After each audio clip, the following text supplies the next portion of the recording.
Kalian juga yang melihat saudara-saudaranya kakinya tidak sampai, tidak di atas mata kaki celananya, jangan hina.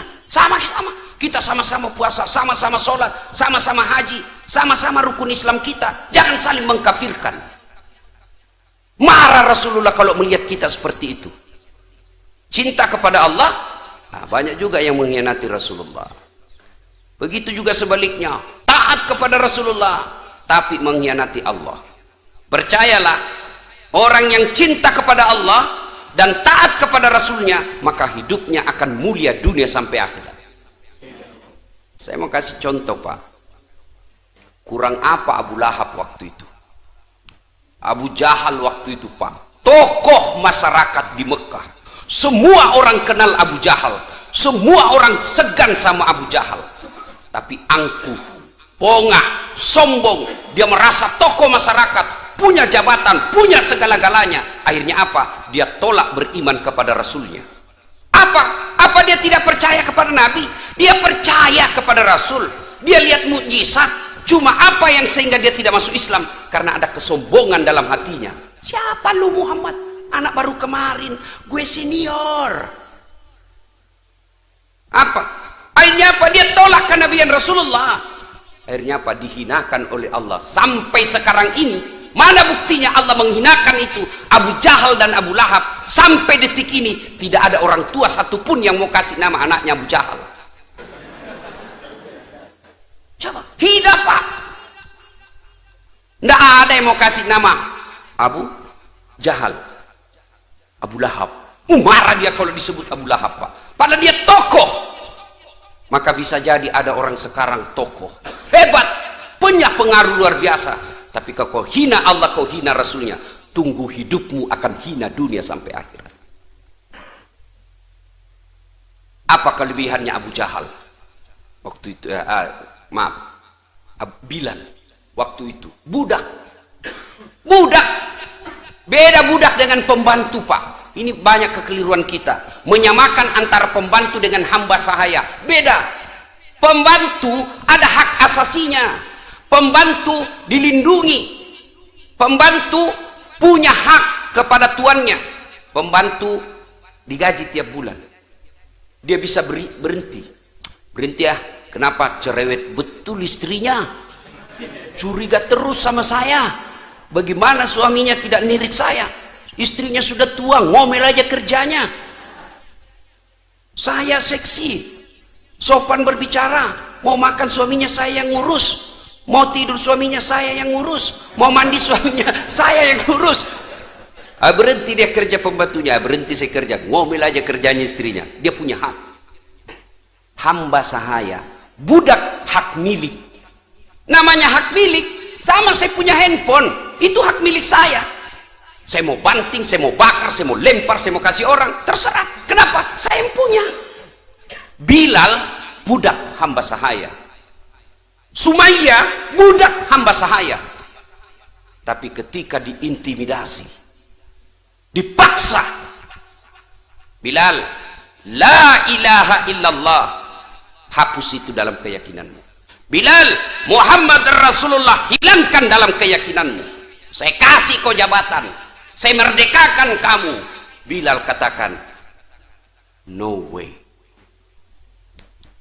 Jabatan saya tidak butuhkan, uang saya tidak butuhkan, popularitas saya tidak butuhkan. Yang aku butuhkan kasih sayang Allah. Akhirnya ditindis batu, dihina, dijemur di lapangan terbuka. Tapi Bilal dengan mantap, la ilaha illallah Muhammadar Rasulullah. Coba, sampai detik ini Allah muliakan Bilal, padahal fisiknya adalah budak, badannya adalah budak, tapi jiwanya merdeka. Allah muliakan Bilal sampai detik ini. Namanya setiap masjid ada dicantumkan Bilal. Hebat. Sumayyah budak, dibujuk oleh Abu Jahal, dibujuk oleh Abu Lahab. Kata Abu Lahab, oi Sumayyah, sudahlah, kau lepaskanlah itu imanmu kepada Muhammad, saya merdekakan kamu.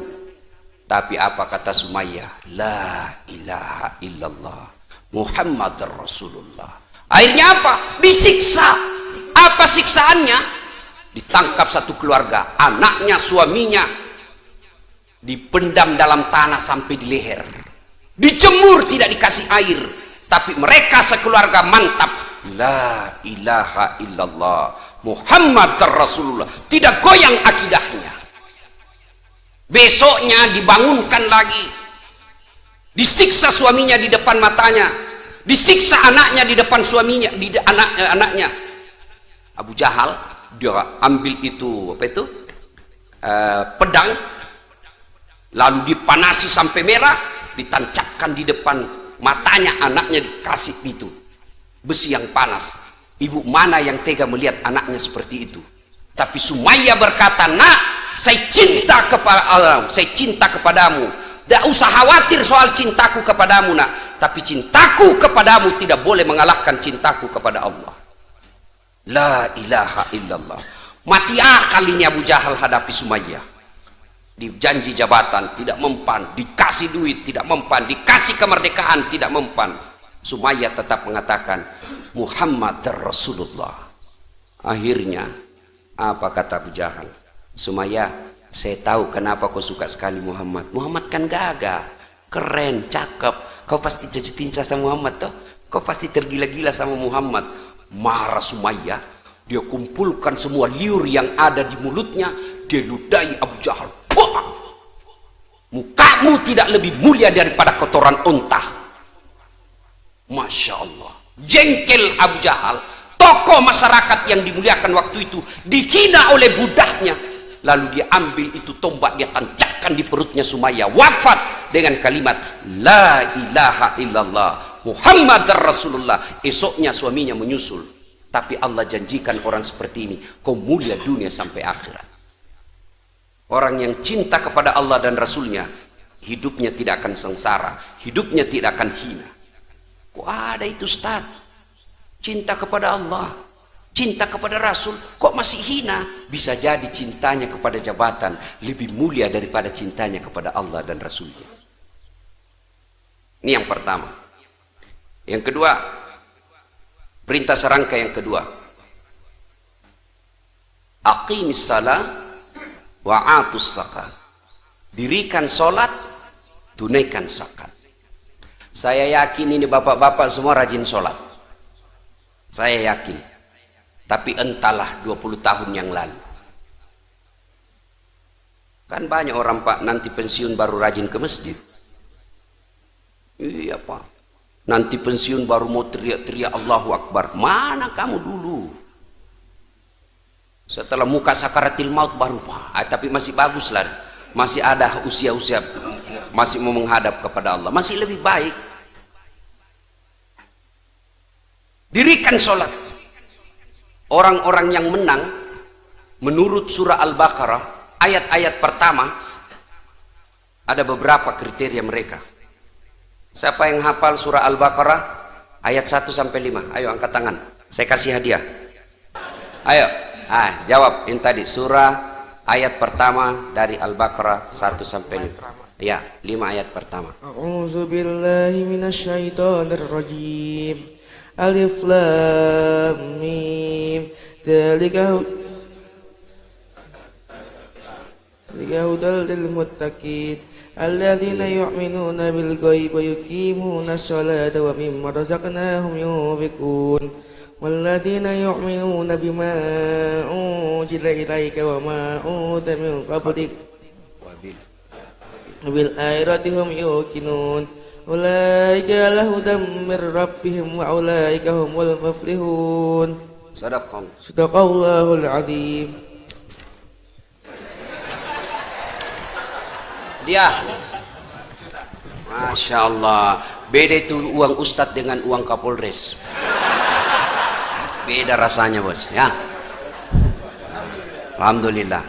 Ibu bapak saudara-saudara sekalian, ayat tadi menginformasikan orang-orang yang menang itu, orang-orang yang bertakwa itulah orang pemenang. Kan kita orang kalau puasa, apa tujuan orang puasa? Bertakwa. Dan salah satu orang bertakwa itu menurut Quran tadi, ciri-cirinya orang mereka kemenangan, mereka mendirikan sholat. Kok kau bisa menang orang-orang yang mendirikan sholat dengan baik, di dunia kau lepas dari hinaan maupun pidana, di akhirat lebih-lebih. Kok bisa?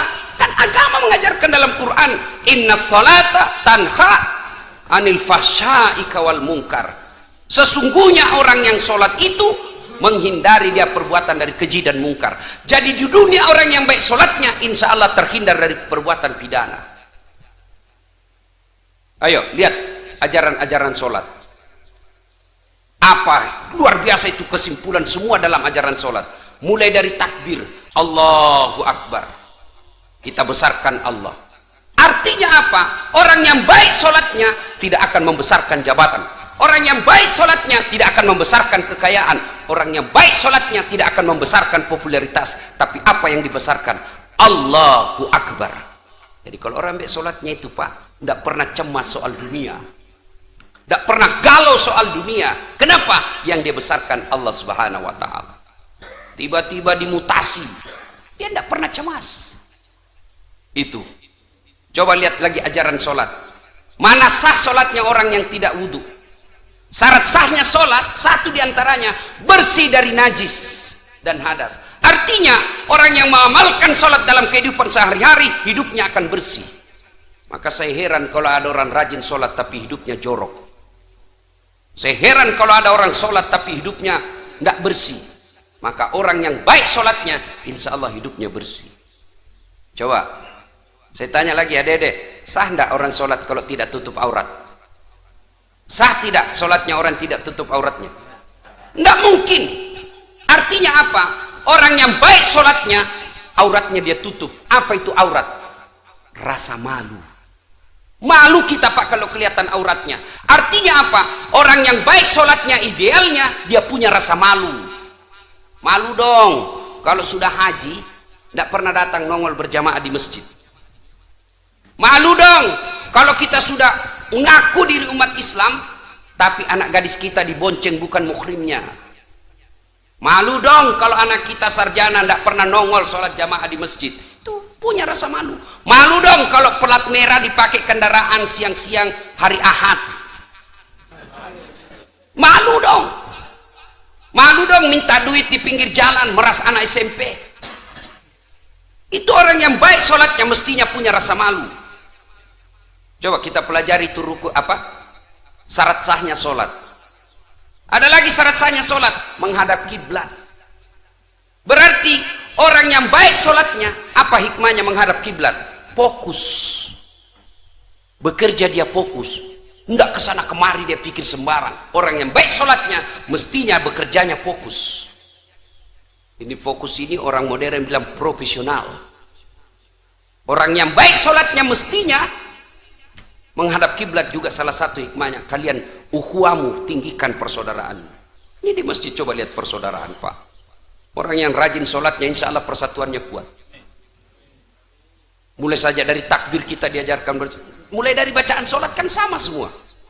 Mau orang Sunda, mau orang Bugis, orang Padang, semua sama bacaannya Pak.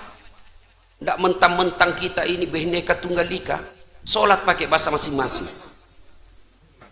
Bayangkan bagaimana kacaunya sholat subuh di Tebet ini kalau sholat pakai bahasa masing-masing. Yang jadi imam keturunan Arab, dia takbir pakai bahasa Arab. Allahu Akbar. Makmum datang Pak Ian Harlan, orang Sunda. Dia pakai bahasa Sundanya, takbir pula. Saya tidak tahu apa bahasa Sundanya takbir. Hah? Nah, kalau orang Padang dia takbir pakai bahasa Padang. Allah nan gadang. Oh, datang orang Bugis kampung saya, dia takbir pakai bahasa Bugis. Bungallahu ta'ala malopo. Datang orang Kutai takbir juga dengan pakai bahasanya. Allah pore benih. Terakhir anak gaul dari Jakarta. Allah gede banget gitu loh. Nah, coba itu. Makanya semestinya orang yang baik sholatnya itu ukhuwah persaudaraan Islamnya kuat.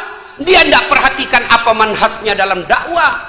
Dia tidak perhatikan apa ormasnya. Yang penting la ilaha illallah Muhammad Rasulullah, kau saudara saya. Itu orang yang baik sholatnya. Alhamdulillah Pak, saya lihat bapak-bapak ini rumah rajin sholat. Kalau bapak tidak ada sholat, tidak ada guna semua itu. Bahkan Imam Syafi'i pernah mengatakan, kalau ada orang tidak sholat, dia meninggal, jangan kau sholati. Coba kalau ini diterapkan Pak, pengurus Masjid Raya Al-Ittihad Tebet, dia lihat-lihat siapa jamaah yang tidak pernah sholat, meninggal, jangan sholati. Ya, kalau Imam Ahmad boleh sholati, tapi bukan imam masjid yang sholati imamnya, tapi siapa saja yang lewat panggil, kok imam ini sholat ini.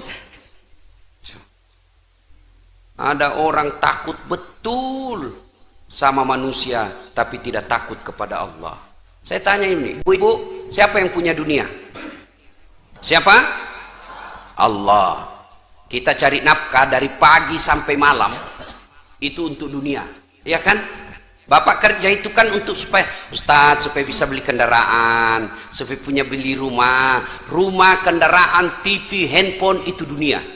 Siapa yang punya dunia? Allah. Artinya apa? Mustahil dunia dalam genggaman kalau yang punya dunia Bapak jauhi. Mustahil. Misal, saya mau pergi Kalimantan Timur, Balikpapan. Nah, Balikpapan ada sahabat saya, wakil wali kota di sana, Pak Rahmat Masbud. Pak Rahmat, saya ada di Balikpapan. Kenapa Ustaz? Saya mau pergi ceramah ini, keliling-keliling cari keluarga, tapi tidak ada, saya punya mobil. Tenang Ustaz, mobil tidak ada masalah. Tunggu, saya lagi di Jakarta Ustaz, tapi tenang. Saya telepon ajudan. Ajudan, siap. Itu ada Ustadz Dasat di bandara. Siap, perintah. Kau bawakan mobil, jangan lupa isi bensin full, bawa juga pembeli pulsa. Datang ajudan. Siap Ustadz, perintah. Ini ada kunci mobil. Silakan Pak Ustadz pakai selama di Balikpapan, lengkap dengan pembeli pulsa. Selesai masalah saya soal mobil. Kenapa? Saya akrab sama yang punya mobil. Sebaliknya, ada anak dari Tebet, tidak pernah ketemu Pak Rahmat, tidak kenalan, tidak pernah dilihat mukanya. Dia telepon, "Tabe Pak Wawali, saya ada di Balikpapan, tolong pinjam mobilnya." Siapa ditelepon Pak Rahmat? Siapa? Kapolres. Tukang tipu itu, tukang tipu. Tangkap, tidak pernah ketemu kok tiba-tiba. Nah begitu juga, tidak pernah sholat, sholatnya hanya hari Jumat, paling telat datang, paling cepat pulang. Selama khutbah dia tidur. Lalu dia sakit, ya Allah saya sudah capek sakit, ya Allah sembuhkan penyakitku, ya Allah capek sudah saya sakit, ya Allah. Allah perintahkan malaikat, karena dia sudah capek sekali cabut nyawanya. Itu. Jadi dunia ini kecil bos, kecil buat Allah. Allah cuma minta dekati saya, dan dekatinya Allah cukup engkau sempurnakan sholatmu. Bapak mau ketemu gubernur, mau ketemu presiden, tidak gampang protokolernya. Ketemu dengan ajudan, ngatur jadwal, sudah tiba waktunya, belum tentu bisa ketemu. Tiba-tiba urusan mendadak, pergi kepala daerah. Coba ngantri Pak, datang, sudahlah Bapak coba punya kebutuhan, ada keperluan dengan pejabat, cerita sama ajudan dulu. Anu Pak, saya dulu tim sukses Pak, saya banyak bantu Bapak ini, alhamdulillah RT saya menang Pak di TPS. Bapak boleh enggak saya ketemu wali kota? Oh boleh Pak, ada keperluan apa ini? Oh begini, saya enggak bisa jelaskan sama Pak Wali, silahkan Bapak buat proposal. Datang lagi minggu depan Pak ya? Oke, jadi proposal. Datang minggu depan, dia bilang Pak ajudan, baik Pak, saya akan serahkan dulu ke stafnya Bapak. Bapak datang minggu depan, datang lagi minggu depan. Apa kata ajudan? Baru dibaca sama staf ahli Pak, silakan datang minggu depan Pak. Datang lagi minggu depan, kata saya dapat informasi staf ahli baru mau dibaca sama Pak Wali Kota atau Pak Gubernur. Bapak datang lagi minggu depannya. Datang lagi minggu depan, sudah 4 minggu itu. Datang lagi, kata Pak Wali baru dibaca Pak, akan dibentuk tim untuk mempelajari proposalnya Bapak. Silakan Bapak datang lagi minggu depan. Datang lagi minggu depan. Kata, ya Pak Wali sudah baca Pak, insya Allah beliau mau ketemu sama Bapak, tapi mungkin 3 minggu yang akan datang. Sudah tambah banyak waktu habis. datang 3 minggu yang akan datang. Janjian jam 8, jam 3 sore baru bisa ditemui. Kenapa? Ngantri penemu Pak. Begitu tiba jamnya kita ketemu, basa-basi sedikit, Pak Wali akhirnya berkata, oh ini saya sudah baca Pak anunya, proposalnya, mohon maaf Pak, tidak ada alokasi dana untuk ini Pak. Kalau saya bantu Bapak saya ditangkap KPK, hancur habis waktu 2 bulan, sia-sia tidak ada guna. Susahnya ketemu dengan pejabat. Allah, Bapak mau ketemu tengah malam pun boleh. Bangun sholat tahajud. Baru bangun tidak bisa tidur malah Ustaz. Allah panggil kita dalam subuh. Yuk lapor masalahmu dalam sujud subuh. Tengah hari habis kita dagang, tidak laku-laku dagang. Lapor kalian di tengah hari. Allah nunggu kau sholat duhur. Sore pun masih sepi dagangan. Ayo lapor dalam sholat asarmu. Selesai kita dagang, pulang ke rumah maghrib, lapor.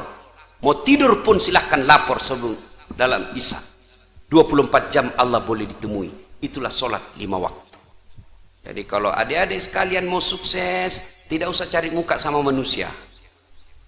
Capek cari muka sama manusia. Siap, biar salah siap juga. Capek sama manusia Pak. Tapi ketemu dengan Allah, nikmat.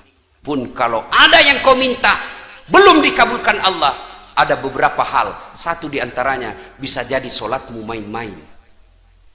Allahu Akbar, tidak ikhlas Pak. Takdirnya aja saya kayak orang tidak makan. Allah. Balik ya. Iya. Rakaat kedua dia cari duitnya. Tadi 100.000. Beli pulsa 50.000. Bensin 20.000. Mana yang 30 ya? Allahu Akbar, belum dia dapat. Sami Allah, belum dia dapat pula. Di rakaat ketiga baru dia ingat, oh di bawah sadel. Lepas itu belum juga dia baca lagi semua bacaan yang ada di rumahnya. Kalender dia baca, Persatuan Guru Republik Indonesia, sambil sholat itu. Nah itu koreksi. Sudah bagus sholat saya Ustaz, selesai sunnah. Kok yang dikasih tidak dikabulkan Allah? Percayalah apa yang Bapak minta tidak baik buat Bapak. Ya Allah berikan saya, mudah-mudahan saya bisa terpilih anggota DPR. Tidak terpilih, yakin bukan di situ yang terbaik. Allah memberikan bukan yang kita mau, tapi apa yang kita butuhkan. Tamat SMA Pak, 3 kali saya daftar fakultas kedokteran. Saya ikut bimbingan tes. Saya sholat tahajud 40 malam berturut-turut. Saya nasar puasa. Ibu bapak saya doakan. Di sekolah saya termasuk orang juara. Begitu keluar pengumuman tidak ada nama saya. Saya protes kepada Allah. Ya Allah, kenapa kau tidak kasih lulus saya jadi dokter? Kau tidak rugi jadi Tuhan kalau saya jadi dokter. Teman saya lulus, padahal tidak pernah dia kalah nilai saya. Saya rasanya tidak adil ini Tuhan. Saya cuma mau jadi dokter supaya saya bisa pakai ilmu saya untuk dakwah ngajak orang untuk jadi orang baik. Ketika kita sambil ngobatin, kita nasihati. Ternyata tidak lulus. Saya tahu hikmahnya Pak. Saya karena lulus di sospol, sosial politik, ilmu komunikasi. Saya pulang kuliah waktu itu terjadi tabrakan di jalan Perintis Kemerdekaan Makassar. Terjadi tabrakan. Saya turun tolong dia. Dia yang tabrakan, saya yang pingsan. Ternyata saya tidak bisa lihat darah Pak. Sampai detik ini. Seolah-olah Allah ingin berkata, Dasaat, bagaimana kau mau jadi dokter? Kau tidak bisa lihat darah cilaka. Masya Allah, teman saya yang lulus dulu, yang lulus jadi dokter, tugas di Kepulauan Aru. Kepulauan Aru. Ramadan lalu, 2 Ramadan yang lalu, saya telepon, Dok, kau pulang lebaran? Tidak. Kenapa? Rugimu cari duit jauh-jauh kau tidak lebaran sama orang tuamu. Mahal tiket Ustaz. Saya syukur, Alhamdulillah, untung saya jadi Ustaz. Saya tidak pernah pikir soal tiket Pak. Kenapa? Panitia yang ngurus. Nggak pernah pusing saya soal tiket. Hebatnya lagi, pergi tidak bawa uang, pulang bawa uang. Ternyata Allah tidak ngasih apa yang saya mau, tapi Allah kasih saya apa yang lebih baik. Sekarang saya tidak jadi dokter fisik, Tapi saya dokter psikis, orang-orang yang mulai sakit jiwa, stres,